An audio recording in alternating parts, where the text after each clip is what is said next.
What's up, guys? It's our wrestling podcast coming back at you with another episode. This is Dave Vicious along with Justin the Total Package and Craig the British Bulldog, bringing you our perspective on the world of professional wrestling. No inside sources, no ties to the industry, Bulldog.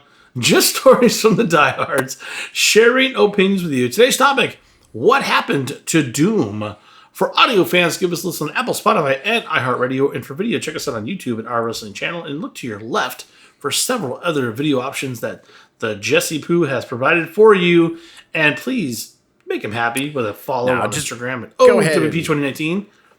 Listen to all these trash podcasts like James, who grifts off of Stevie Richards and all that stuff, and him putting thumbnails up going concerned or and then listen to him on there going, the WWE is not doing things right. Like, fuck, shut up. Like, go listen to those trash holes. All because Stevie Richards used to wrestle? Okay, that's fine. Ignore us. It's fine. It's fine. He posts every day now. Yeah. It's so fun. Yeah, I know he does because he's a grifter. Does he really? Yeah. Wow. He's a grifter. Yeah. Anyway. So Doom. I'll cut my rant about current podcasts. I feel we talk about Doom at least every other pod. Probably one of the best tag team names ever. Doom is fucking awesome. The name is amazing. And we'll talk about when they first came in, like they were under masks and like it was not amazing. And but then after what they became was fucking legendary, like groundbreaking. And they were even more of a, I know flash in the pan is not the right, because flash in the pan's a negative like term, right? Like it's not, I don't mean that, because I said Demolition was kind of like a weird flash in the pan too, because they were only around for like 3 years, Demolition. But we, to this day, and they were obviously put in the Hall of Fame, to this day, we're like Demolition, one of the greatest tag teams ever. But they were only around for like 3 years, where like Legion of Doom was around forever. And so was the Steiner Brothers for a bit, and Nasty Boys were around for a long time, and all these other teams, Dudley Boys, and they were all around for a long time. And Demolition was like 3 years, and I'm out. But we still revere them. Doom is not on the same level as Demolition, but there are a lot of people be like, fuck yeah, dude, Doom was awesome. And they were only around for less than 2 years, I think. Champion for like 10 months out of that. So, but they really like were notable. I remember living through it. Like Joe would always be like, "Dude's fucking awesome." I was like, "They are awesome." Like, so it's a really fun that I was glad that I thought I was trying to like, who can we do an episode on this week? And then I was like, we've never talked about Doom. We need to talk about Doom. I think we've been talking about getting Doom on an episode forever, and we just didn't do it. Yeah, we'll talk about the two guys that are in it, and they both have, I mean, especially Ron Simmons they have amazing single career, and Ron Simmons would come around to be in another tag team with Bradshaw called the Acolytes. So there's a lot of stuff that Ron Simmons, but Butch Reed was also around for a long time. Ask Bruce Pritchard, really big in the Florida territory. But then he was in WWE. We grew up in WWF with him. Natural Butch Reed was slick. We knew of him for that couple year there, and he went to WCW after that or whatever, and then it would eventually form Doom with Simmons. So it's kind of cool. Like both guys are pretty, Reed is pretty established, but Ron Simmons is majorly established in wrestling history. Yeah.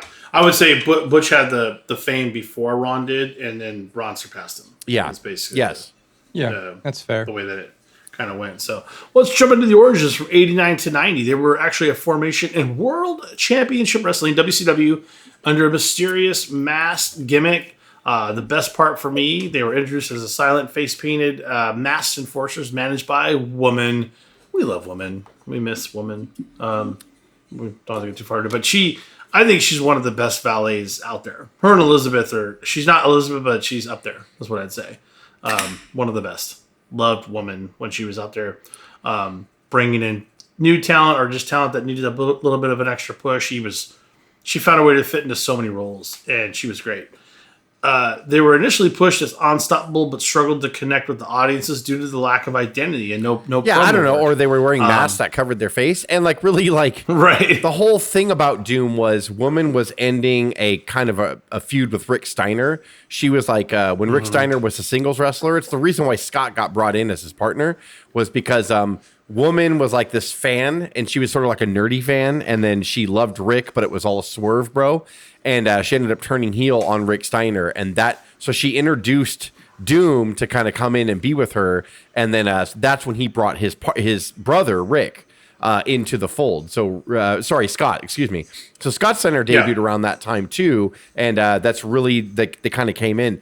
Doom won a few matches in the beginning. They would cheat. They would put objects in their mask and shit like that and do all that. And then it just wore thin really fast because the whole thing was really about woman. And if you're going to push a tag team, like you can't do that and have it be just about the manager. And woman never took any bumps. I don't mean it to be rude, but like she never took any bumps. So nobody can get their comeuppance on her. So it almost was just like a sort of a weird, like there's never a payoff. Yeah. there, And then right? you put these two, I know you're trying to talk, Craig, but then you put the two people that we just talked about under masks. What? Like Simmons was already established. So was Reed, especially. Go ahead, Craig. Quite a way to kick off the Power Hour here on TBS, the Superstation, as we are looking forward to this Wednesday night. Clash of Champions 9. New York Knockout, 8:05 Eastern Time. That's this Wednesday night. And this big team, even though they're not through with the Steiners, will wrestle Hot Stuff Eddie Gilbert and Tommy Rich this Wednesday night at the Clash.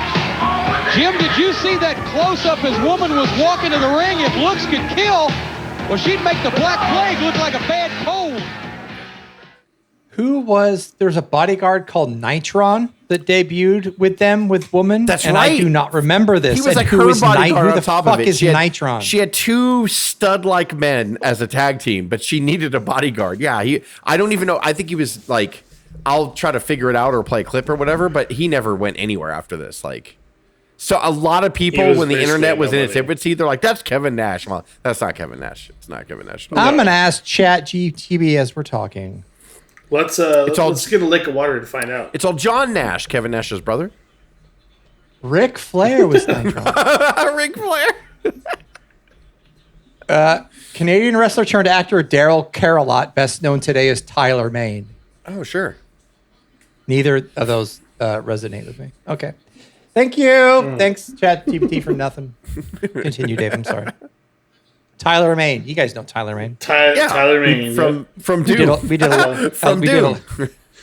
I mean, according to the stats, he was 6'8" and he was nearly 300 pounds. That's a big dude. I mean, you would think they had something to do, but There's just the Bill Celeste. Yeah, there was just too much going on. You had a woman valet. You had two masked men. Like, so that was the mystery with them. Huge masked men. Who were huge, but she needed a bodyguard apparently. So then there was a third guy. Who I already forgot his name, and you don't have to correct me. Nitron. Yeah, Nitron, yeah. So Nitron Nash. Right. I just kind of peeked on this a little bit, the turning point of the mask offs. January 27th, 1990 edition of WCW Saturday Night. Doom actually lost the mask to the said Steiner brothers, and that forced them to unmask. And that was the reveal of Ron Simmons and Butch Reed, and gave the team instant credibility and a stronger connection with the audience. It actually didn't hurt them. It actually saved that team. They were even before that, they were in the Starrcade 89 Iron Man tag tournament, and they were dead last. So that's so Craig, that was exactly. So that was the end of the push when they knew the masks were dying. Is like they had this round robin tournament for Starrcade 89, and there was a singles and a tag team. And of course, if you do the math, one team kind of has to lose the most, another for the other ones to kind of like, outscore the other. And they just shit on Doom immediately. Like they were pushing them with Woman, and then all of a sudden in this pay-per-view, they just shit on them. I think they lost every match. Like it was really bad. And then after that, it was crazy. After that, they lost to the Steiners, and it was Oba. Like they took the mask off. The best thing for them, by the way, taking those masks off. Like there was no real reason. I'm just glad because the audience knew who they were. That's the problem. They were still like they knew who these guys were, but without the masks, and they hid them behind them, right? Even in '89, you knew it was Butch Reed and Ron Simmons, right? That's the thing is they brought them in, and they didn't like play on it at all. Like we thought they were. But, I mean, people might have looked at their body types and figured it out, but it wasn't like a known thing where you were supposed to know that it was Ron Simmons. No, yeah, but if you were a wrestling geek like we were, you knew who they were. Yeah, you might have like figured them out from magazines and shit. Going, wait, that's Ron Simmons. No, I know. I know they didn't comment. I know they didn't commentate and guess speculate. But I think they blew it right away. Like the first time they debuted. That's Ron Simmons. Wait, that's Ron Simmons and Butch Reed. What? Natural clothesline from the like what Pritchard did in the other federation. He's like, well, that's so and so. They're like, dude, we don't play it that real. He's going for that mask. He's going for the mask, and he's got it halfway up over his face. Trying to take the mask off. It's a championships are the mask in this one. He's got to concentrate on winning the match. Then the mask will come off. There it is. It's Hacksaw Butch Reed.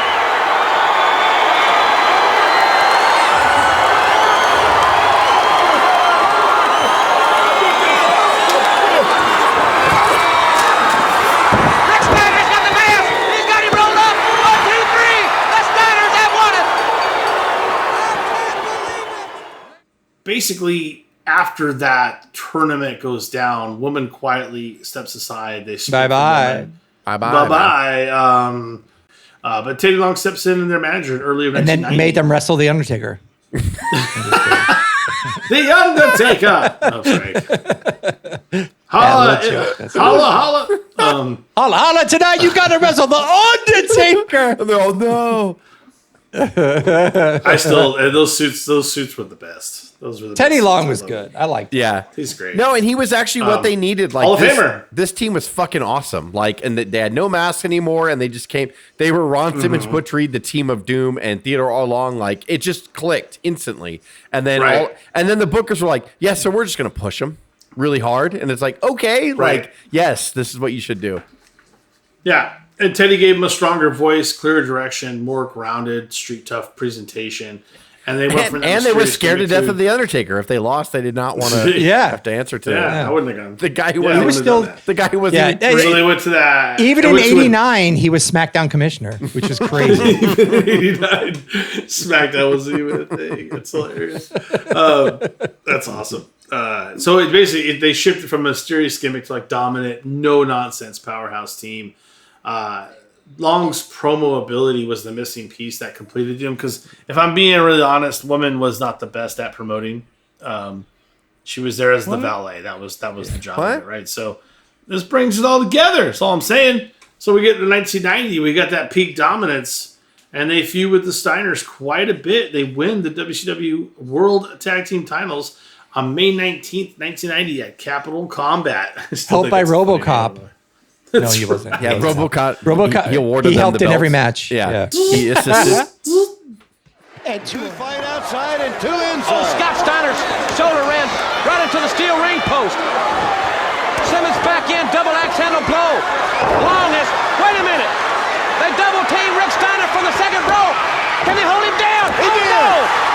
Long did. diverted the referee. Doom has won the world titles.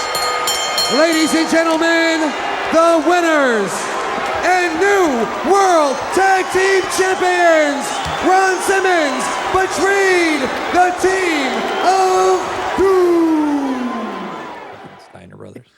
They obviously that was a key like match and feud to highlight is the Steiners, but other ones are like the Four Horsemen, the Rock and Roll Express.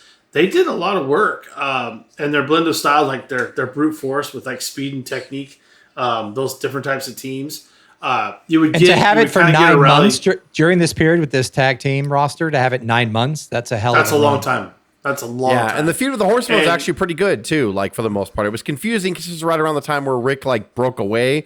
They started the feud with Flair and Anderson, and they wrestled each other at Halloween Havoc '89.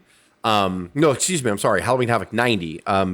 Doom wrestled Flair and Anderson to like a fucking double DQ or some bullshit for the tag titles. But then they were supposed to keep it up. But then Flair, they decided in a panic in the back that we don't know who the Black Scorpion is. It's going to be Flair. So they pulled Flair out of it and then put oh my god, I forgot. yeah, about that. they put Wyndham in there, and then Wyndham and Anderson would wrestle him on house shows, and they actually, I think, concluded the feud in a street fight at Starrcade '90. I'm pretty sure.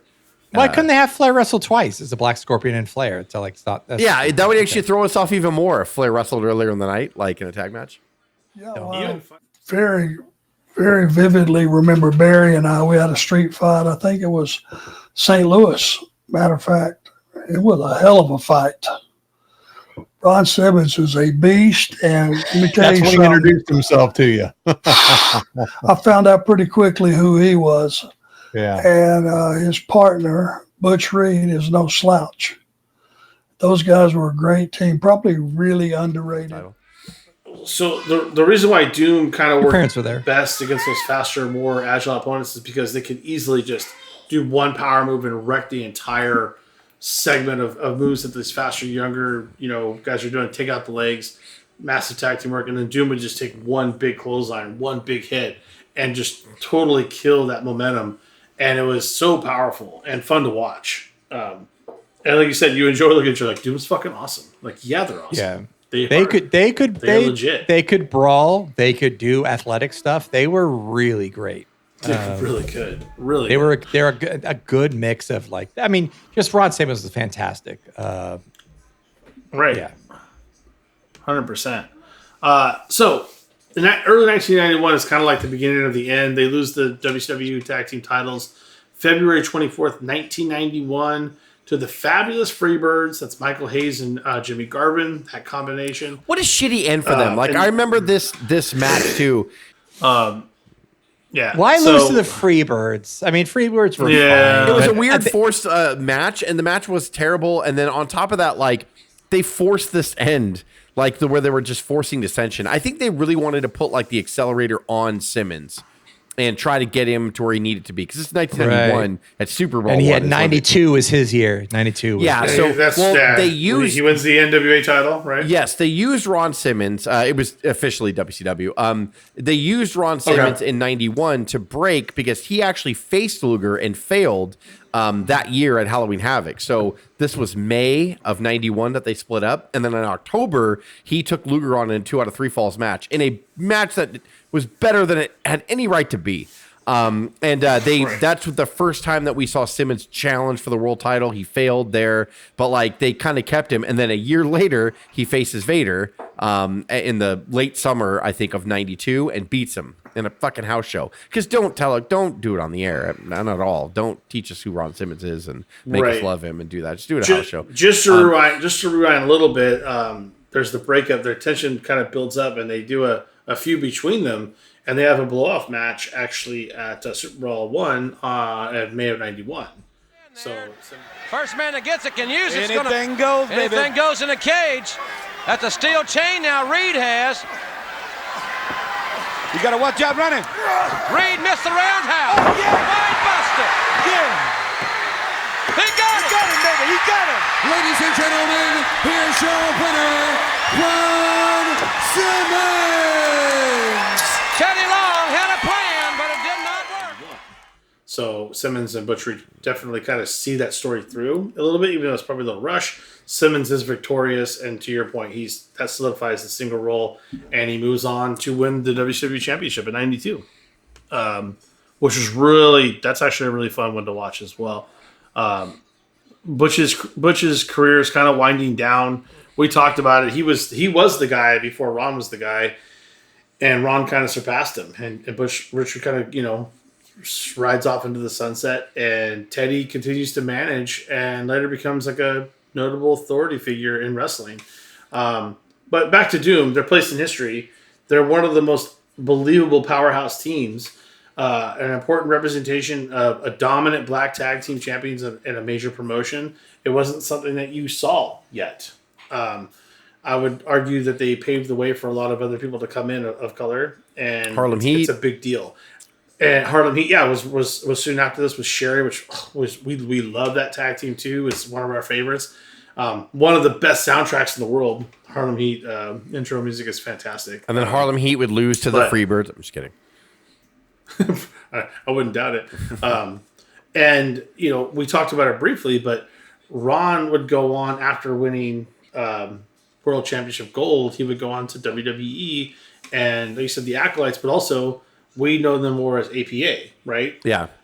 Was a fantastic tag team. And I don't even know when that ended, Jess, but I thought they got almost into like the 2010s.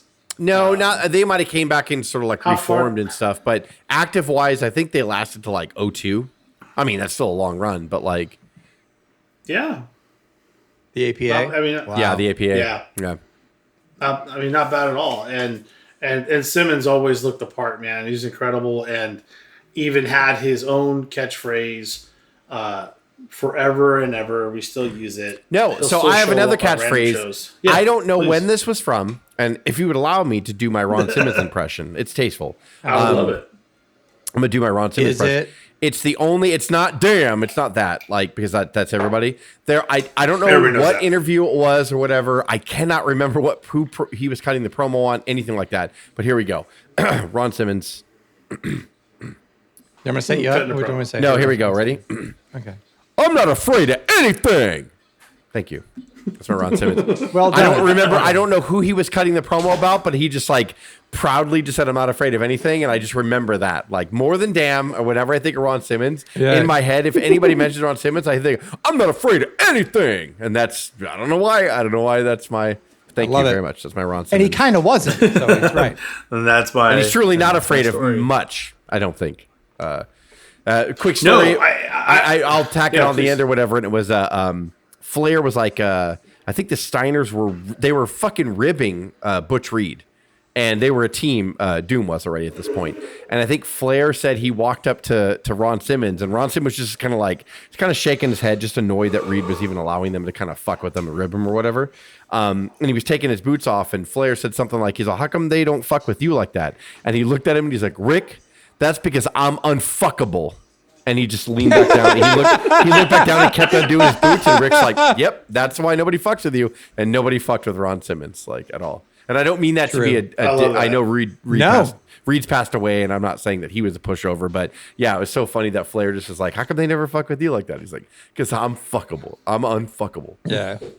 I love it. And that's what I loved about that too. Like, especially Jim Crockett Promotions in WCW, like they had made terrible mistakes, like what they did with Harlem Heat when they first tried to launch them as a tag team and their racial stereotypes.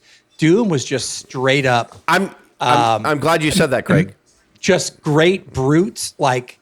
There was no just like racial. None of that bullshit. The only thing that ever was that it fucking Theodore R. Long kept copying In Living Color, which was really popular at the time. And remember Damon Wayans, the clown that he used to do, and he would be like, "Homie, don't play that." The clown. Yeah, he'd be "Homie, don't play that." So at the end of every promo, fucking Long would be like, "And homie, don't play that," and he said that all the time. That's the only time that would ever. He just referenced a black comedy show or whatever. But other than that, to your point, and I'm glad you said that because I thought that too, and Joe and I have talked about that as well.